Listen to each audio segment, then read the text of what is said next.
जी बिस्मिल्लाहिर्रहमानिर्रहीम। Lymphatic vessels के बारे में हम पढ़ रहे थे। Large ones composed of 3 layers, tunica interna, endothelium and walls. Tunica interna में मिलेंगे, ठीक है। उसके बाद tunica media, elastic fibres, smooth muscles वगैरह मिलेंगे जो मिडल लेयर होती है, ठीक है। उसके बाद है tunica externa, thin outer layer, ठीक है। 3 लेयर्स हैं। उसके बाद है route of the lymph flow. Route में भी कौन कौन से आ जाएंगे? लिम्फेटिक कैपिलरीज हैं, ठीक है, जो सबसे छोटी लिम्फेटिक्स होंगे। उसके बाद कलेक्टिंग वेसल्स हैं, कैपिलरीज मिलके कलेक्टिंग वेसल्स बनाएंगे, ठीक है। Course through many lymph nodes, इनके रास्ते में काफ़ी सारे लिम्फ नोड्स आएंगे, यानी कि कलेक्टिंग वेसल्स जब पास होके on to big lymphatic vessels तक जा रही होंगी, ठीक है। उनके रास्ते में फिल्टर्स लगे होते हैं in the form of lymph nodes, ठीक है। तो वो जो लिम्फ होगा वो फिल्टर होकर कहाँ से जाएगा? लिम्फ नोड्स में से। लिम्फ नोड में से गुजर के आगे जो बड़ी वेसल्स है वहां तक पहुंचेगा, ठीक है। वो सारी वेसल्स इकट्ठी होकर लिम्फेटिक ट्रंक तक पहुंचेगी, ठीक है। Lymphatic trunk drain major portion of the body, जो लिम्फेटिक ट्रंक है वो major portion of the body को ड्रेन करेगा, ठीक है। Collecting ducts, right lymphatic duct receives lymph from right arm, right side of the head and thorax, empties into right subclavian vein. Thoracic duct, large and longer, begins as prominent sac in abdomen called cisterna chyli. Receive lymph from below diaphragm, left arm, left side of the head, neck and thorax, empties into the left subclavian vein. I guess हमने ये तो last time पढ़ लिया था, right? जी sir, पढ़ लिया था। ये भी पढ़ लिया हुआ है, lymphatic cells। No sir. चलें लिम्फेटिक सेल्स देखते हैं। लिम्फेटिक चैनल्स में और लिम्फ में कौन कौन से सेल्स होंगे, ठीक है। लिम्फ नोड्स में स्पेशली नेचुरल किलर सेल्स होंगे रिस्पांसिबल फॉर इम्यून सर्विलेंस, ठीक है। T lymphocyte mature in the thymus. Thymus एक लिम्फेटिक ऑर्गन है, ठीक है, जिसमें टी लिम्फोसाइट मैच्योर होते हैं। B lymphocytes activation causes proliferation and differentiation into plasma cells that produce antibodies. जो बी लिम्फोसाइट्स होते हैं, ठीक है, जब वो एक्टिवेट हो जाते हैं, ठीक है, एक्टिवेट प्रोलिफरेशन के बाद क्या होते हैं? एक्टिवेशन होती है उनकी। जब एक्टिवेशन होती है तो बी लिम्फोसाइट किस में कन्वर्ट हो जाता है? प्लाज्मा सेल्स में, ठीक है। और प्लाज्मा सेल्स जो होते हैं वो क्या करते हैं? एंटीबॉडीज प्रोड्यूस करते हैं, एंटीबॉडीज की प्रोडक्शन करते हैं। इसकी समझ आ गई? उसके बाद है एंटीजन एंटीजन प्रेजेंटिंग सेल। वो सेल्स जो कि एंटीजन को, यानी कि कोई भी फॉरेन एंटीजन होगा उसको पकड़ेंगे, ठीक है, उसको किल करेंगे और उसके स्पेसिफिक पोर्शन को अगेन किस जगह पे प्रेजेंट करेंगे? टी लिम्फोसाइट के आगे, ताकि उसके अगेंस्ट स्पेसिफिक एंटीबॉडीज बनाई जा सके, ठीक है। उनको एंटीजन प्रेजेंटिंग सेल्स बोलते हैं। एंटीजन प्रेजेंटिंग सेल्स में कौन कौन से सेल्स आ जाते हैं? मैक्रोफेजेस फ्रॉम मोनोसाइट्स, ठीक है। मोनोसाइट्स जो होते हैं डिफरेंशिएट होकर जब टिश्यू स्पेस में जाएंगे तो उनको मैक्रोफेज का नाम दिया जाता है, ठीक है। जब तक वो ब्लड वेसल्स में होते हैं उनको मोनोसाइट्स कहते हैं, ठीक है। जब टिश्यू स्पेस में जाते हैं उनको मैक्रोफेज का नाम दिया जाता है।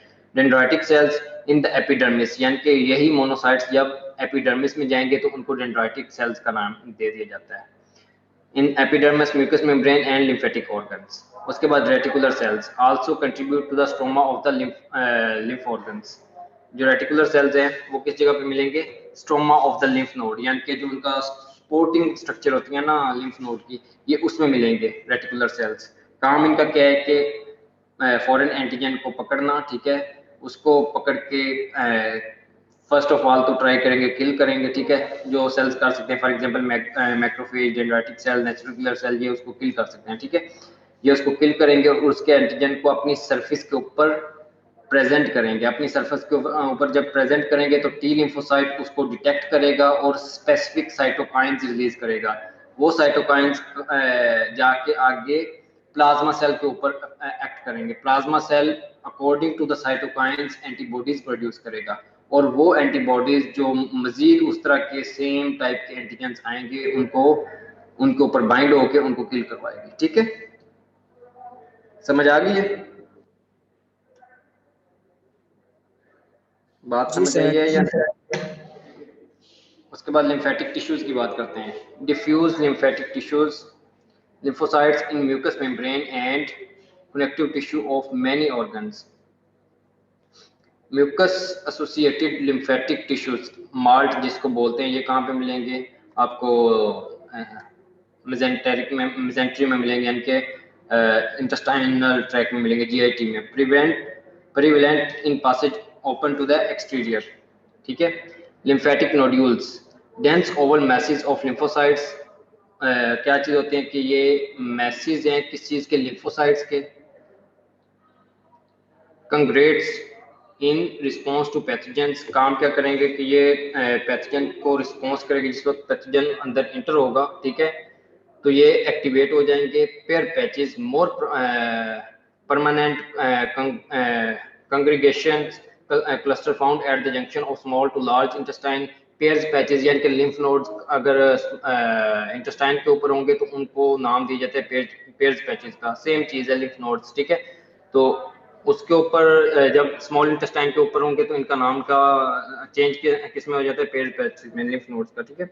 उन्होंने भी किस चीज को रिस्पॉन्ड करना होता है? जब भी कोई फॉरेन एंटीजन आएगा वो उसको उस लिम्फ नोड्स के अंदर जो natural killer cell and dendritic cells हैं, ठीक है ना, मैक्रोफेजेस हैं, वो उसको इनगल्फ करेंगे, उसको किल करेंगे, उसके एंटीजन को अपनी सरफेस के ऊपर प्रेजेंट करेंगे। टी लिम्फोसाइट उस एंटीजन को डिटेक्ट करेगा, एंटीजन को डिटेक्ट करने के बाद स्पेसिफिक साइटोकाइंस को रिलीज करेगा। स्पेसिफिक साइटोकाइंस आगे जाके प्लाज्मा सेल के ऊपर एक्ट करेंगे, प्लाज्मा सेल आगे एंटीबॉडीज बनाना स्टार्ट कर देगा उन स्पेसिफिक एंटीजन के अगेंस्ट।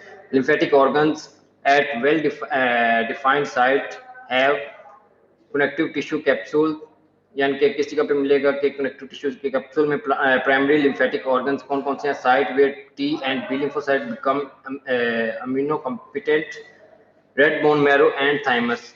यानी कि जो प्राइमरी लिम्फेटिक ऑर्गन्स हैं, यानी कौन कौन से प्राइमरी लिम्फेटिक ऑर्गन्स हैं जिस जगह पे बी और टी लिम्फोसाइट अमीनो कॉम्पिटेंट बनते हैं, ठीक है। और रेड बोन मैरो और थाइमस, यानी कि रेड बोन मैरो में इनकी प्रोडक्शन होती है, थाइमस के अंदर जो टी लिम्फोसाइट्स होंगे वो आके मैच्योर होंगे। सेकेंडरी लिम्फेटिक ऑर्गन्स में कौन कौन से आ जाएंगे?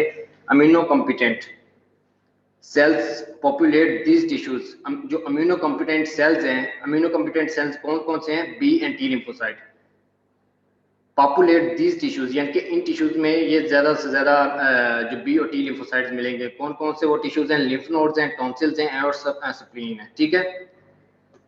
प्राइमरी लिम्फेटिक ऑर्गन्स वो हैं जिनमें इनकी प्रोडक्शन हो रही है। सेकेंडरी लिम्फेटिक ऑर्गन्स वो हैं जिन टिश्यूज के अंदर ये जो लिम्फेटिक सेल्स हैं वो ज्यादा से ज्यादा मिलेंगे। लिम्फेटिक सेल्स कौन कौन से हैं? बी लिम्फोसाइट और टी लिम्फोसाइट। कौन से लिम्फेटिक ऑर्गन्स हैं जिन जगह पे ये मिलेंगे? लिम्फ नोड्स के अंदर टॉन्सिल्स, ठीक है, उसके अलावा स्प्लीन के अलावा थाइमस भी है, ठीक है। Diseases of veins and lymphatics, ये खत्म नहीं हो गया था? वेरिकोज वेन, थ्रोम्बोफ्लेबाइटिस एंड नहीं, ये वाले रहते हैं।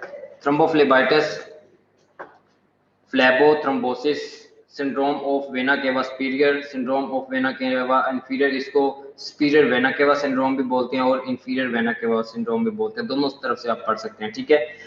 लिम्फेंजाइटिस, inflammation of the lymphatic vessels and lymphoedema, अगर लिम्फ की ड्रेनिंग में कोई ब्लॉकेज आ जाए, ठीक है, और वो आगे ड्रेन ना हो सके और टिश्यूज में स्टे करना स्टार्ट कर दे तो उसको लिम्फेडिमा बोलते हैं, ठीक है।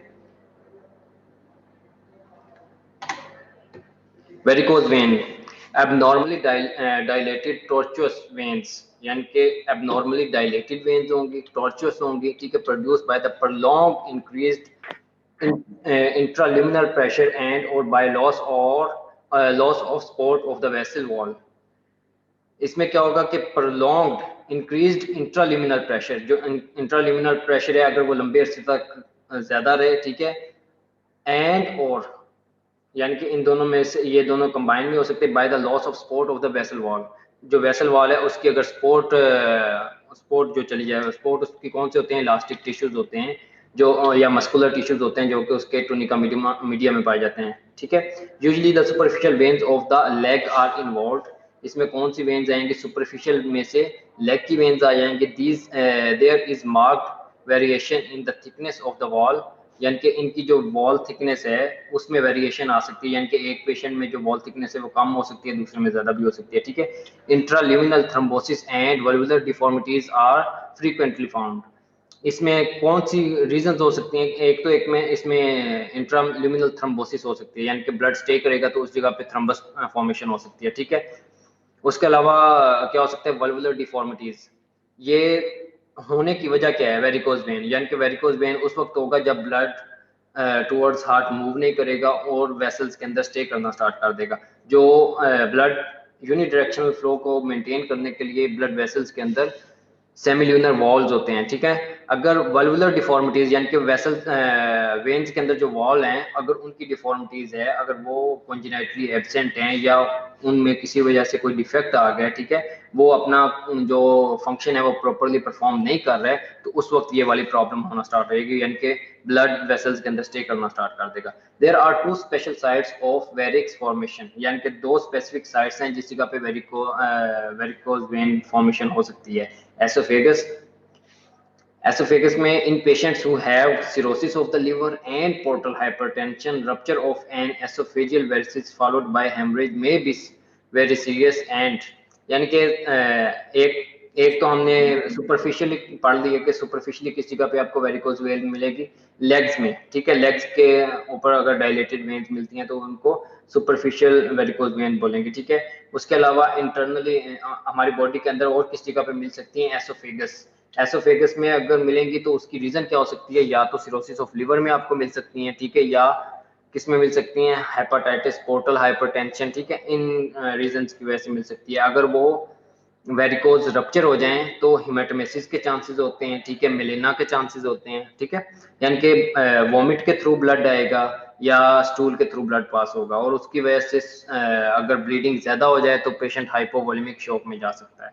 उसके अलावा दूसरी जगह कौन सी एसोफेगस के अलावा? एनोरेक्टल जंक्शन, ठीक है। Varicose dilatation of the haemorrhoidal plexus of veins called haemorrhoids, ठीक है, यानी कि जो एनोरेक्टल जंक्शन पे वेन्स होंगी अगर वो डायलेट हो जाएं, ठीक है, तो उनको हेमरॉइडल प्लेक्सिस उसको नाम दिया जाता है उन वेन्स को, यानी कि जो वेन्स डायलेट होती हैं उनको हेमरॉइडल प्लेक्सिस का नाम दिया जाता है और उस कंडीशन को हेमरॉइड्स का नाम दिया जाता है, ठीक है। prolonged pelvic congestion, उसमें क्या होगा कि prolonged pelvic congestion होगी, यानी कि pelvic की जो ब्लड वेसल्स हैं उनमें ब्लड prolonged टाइम के लिए स्टे करेगा, source of bleeding and site of thrombus formation. इस जगह से क्या हो सकता है? ब्लीड हो सकती हैं ये वाली जो वेसल्स होती हैं और उस जगह पे थ्रम्बस फॉर्मेशन हो सकता है, ठीक है। तो उसका ट्रीटमेंट क्या करते हैं कि उन वेसल्स को लाइगेट कर दिया जाता है, ठीक है। उसके बाद बात करते हैं thrombophlebitis and phlebothrombosis. Thrombophlebitis venous thrombosis caused by inflammation और बाय डिफरेंट मैकेनिज्म्स। वेन के अंदर अगर थ्रोम्बोसिस हो जाए यानी कि थ्रम्बस फॉर्मेशन हो जाए और किस वजह से हो? By the different mechanism, inflammation और बाय डिफरेंट मैकेनिज्म, यानी कि वेन की इन्फ्लेमेशन हो और साथ उसमें थ्रम्बस फॉर्मेशन बन जाए, ठीक है, उसको थ्रोम्बोफ्लेबाइटिस का नाम देते हैं। कौन कौन से मैकेनिज्म हो सकते हैं? Hypercoagulability, immobilisation, post operative state and pregnancy. इन कंडीशंस में थ्रोम्बोफ्लेबाइटिस के चांसेस ज्यादा होते हैं। The deep leg vein accounts for more than 90% of cases of thrombophlebitis। यानी कि डीप वेन थ्रोम्बोसिस यानी कि लेग्स में डीवीटी बनने के चांसेस सबसे ज्यादा होते हैं। The venous thrombosis have a tendency to embolize into the lungs. जो वीनस थ्रोम्बोसिस है उसमें टेंडेंसी होती है उसमें, यानी कि एक उसकी वजह से एक प्रॉब्लम हो सकती है कि वो थ्रम्बस डिटैच होकर आगे किस जगह पे चला जाए? लंग्स के अंदर, और लंग्स में जाके क्या करवा देगा? स्पेसिफिक एरिया का जो ब्लड सप्लाई है उसको रोक देगा और उसकी इस्कीमिया करवा सकता है उस एरिया का, ठीक है। और स्पेसिफिक एरिया में जो जब ब्लड नहीं जाएगा तो उस एरिया के सेल्स की डेथ हो जाएगी। Syndrome of vena cava superior और सुपीरियर वेना केवा सिंड्रोम, कोई क्वेश्चन है?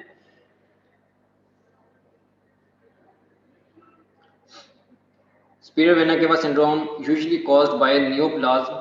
किस वजह से होगा? न्यूप्लाज्म की वजह से होगा, यानी कि किसी ट्यूमर की वजह से या किसी कैंसर की वजह से होगा। Occasionally by the other lesions such as aortic aneurysm। Usually किसकी वजह से होता है? न्यूप्लाज्म की वजह से होता है। उसके अलावा किस वजह से हो सकता है? एओर्टिक एन्यूरिज्म की वजह से हो सकता है। दैट कंप्रेसेस और invade the vena cava superior, यानी कि सुपीरियर वेना केवा को अगर कोई न्यूप्लाज्म कंप्रेस कर रहा हो या एओर्टिक एन्यूरिज्म कंप्रेस कर रहा हो, यानी कि दो ये वाली जो दो रीजन हैं ये मोस्ट कॉमन है। इसके अलावा भी कोई ना कोई रीजन हो सकती है जो कि सुपीरियर वेना केवा को कंप्रेस कर रही हो, ठीक है। प्राइमरी ब्रोंकोजेनिक कार्सिनोमा, मीडियस्टिनल लिम्फोमा, और कौन से रीजन हो सकती हैं जो कि सुपीरियर वेना केवा सिंड्रोम काज करवा सकती हैं कि अगर ब्रोंकोजेनिक कार्सिनोमा होगा। ब्रोंकोजेनिक कार्सिनोमा, जब भी कार्सिनोमा होगा एक मैस होगा, जो अगर वो मैस किसको सुपीरियर वेना केवा को कंप्रेस कर रहा है तो उसका जो ब्लड है वो प्रॉपर्ली ड्रेन नहीं होगा हार्ट के अंदर, ठीक है। तो उसी कंडीशन को सुपीरियर वेना केवा सिंड्रोम कहते हैं। उसके अलावा मीडियस्टिनल लिम्फोमा, ये मीडियस्टिनम से पास हो रही होती है। अगर मीडियस्टिनम में कोई ट्यूमर हो लिम्फ नोड्स का, ठीक है, तो उसकी वजह से भी ये प्रॉब्लम आ सकती है। The consequent obstruction produces are distinctive clinical complex, इस ऑब्स्ट्रक्शन की वजह से एक क्लिनिकल कम्प्लेक्स बनता है, यानी कि एक सिम्टम्स का मजमुआ बनता है, ठीक है। कौन कौन से सिम्टम्स होंगी? Cyanosis, mark dilatation of the veins of the head, neck and arms. Superior vena केवा की बात कर रहे हैं ना, तो सुपीरियर वेना केवा जिन जिन एरियाज को ड्रेन कर रही होगी, क्योंकि इसकी आगे ऑब्स्ट्रक्शन हो रही है, जब ऑब्स्ट्रक्शन होगी तो सुपीरियर वेना केवा से ब्लड आगे हार्ट की तरफ नहीं जाएगा। जब हार्ट की तरफ ब्लड नहीं जाएगा तो उसका बैकवर्ड प्रेशर डेवलप होगा। तो जिन जिन एरिया से ब्लड सुपीरियर वेना केवा में आ रहा होगा वो बैकवर्ड प्रेशर उन एरियाज में डेवलप होना स्टार्ट हो जाएगा, ठीक है। तो उससे क्या होगा? Mark dilatation of the veins of head, neck and arms, यानी कि हेड, नेक और आर्म को ये ड्रेन कर रही है, तो उस एरिया की जो ब्लड वेसल्स होंगी वो डायलेट कर देंगे, क्योंकि ब्लड आगे नहीं जा रहा, बैकवर्ड प्रेशर डेवलप होना स्टार्ट हो जाएगा। Commonly the pulmonary vessels are also compressed and subsequently respiratory distress में develop. In superior vena cava syndrome में और क्या हो सकता है? पल्मोनरी वेसल्स जो होती हैं वो भी कंप्रेस हो जाती हैं, तो उसकी वजह से होगा क्या कि रिस्पिरेटरी डिस्ट्रेस सिंड्रोम हो गया, यानी कि सांस में प्रॉब्लम्स आनी स्टार्ट हो जाएंगी। यहाँ तक क्लियर है? जी सर। समझ आ रही है? सर उसके बाद है इंफीरियर वेना केवा सिंड्रोम। वो कंडीशन जो कि इंफीरियर वेना केवा को प्रेस करेगी तो उसकी वजह से क्या होगा? जो ब्लड है वो प्रॉपर्ली हार्ट की तरफ ड्रेन नहीं हो सकेगा। जब हार्ट की तरफ ब्लड प्रॉपर्ली ड्रेन नहीं होगा तो उस वक्त क्या होगा? उस कंडीशन का नाम क्या है? Inferior vena cava syndrome.